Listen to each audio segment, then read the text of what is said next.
Muntik nang manakawan ng cellphone ng isang Korean student kagabi pero ang tangkang pagnanakaw hindi natuloy dahil ang estudyante nanlaban. Pero paalala lang po mga kapuso, huwag hong gagayahin ang panlalaban ng estudyanteng ninanakawan dahil baka lalo nyo palang itong ikapahamak. May news to go si Haji Rieta.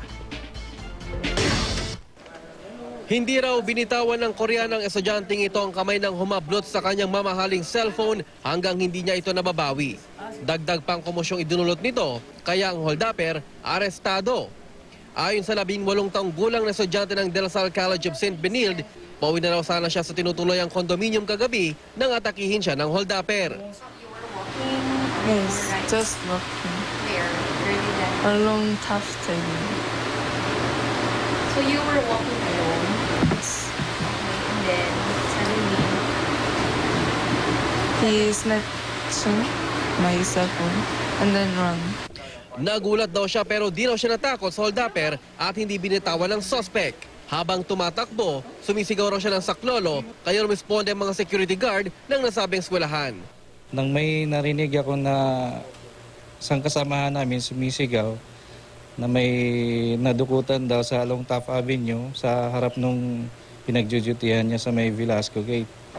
Ngayon, kami pong mga officer na nandun, nagsilabasan po para i-apprehend yung suspect. Hindi naman daw nanlaban ng suspect at agad na sumuko sa mga otoridad.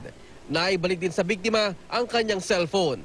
Paliwanag ng suspect na si Francis Antonio, napilitan lang daw siya dahil sa pangangailangan. Humihingi po ako ng pasensya sa aking nakawan po ng cellphone, dala po ng pangangailangan ng mga anak ko asawa ko dahil wala na pong tutulong sa akin. Si Sarian po kasi asawa ko kaya ako po nagawa pero sinoli ko naman po yung cellphone nung inisnatch ko pong na babae.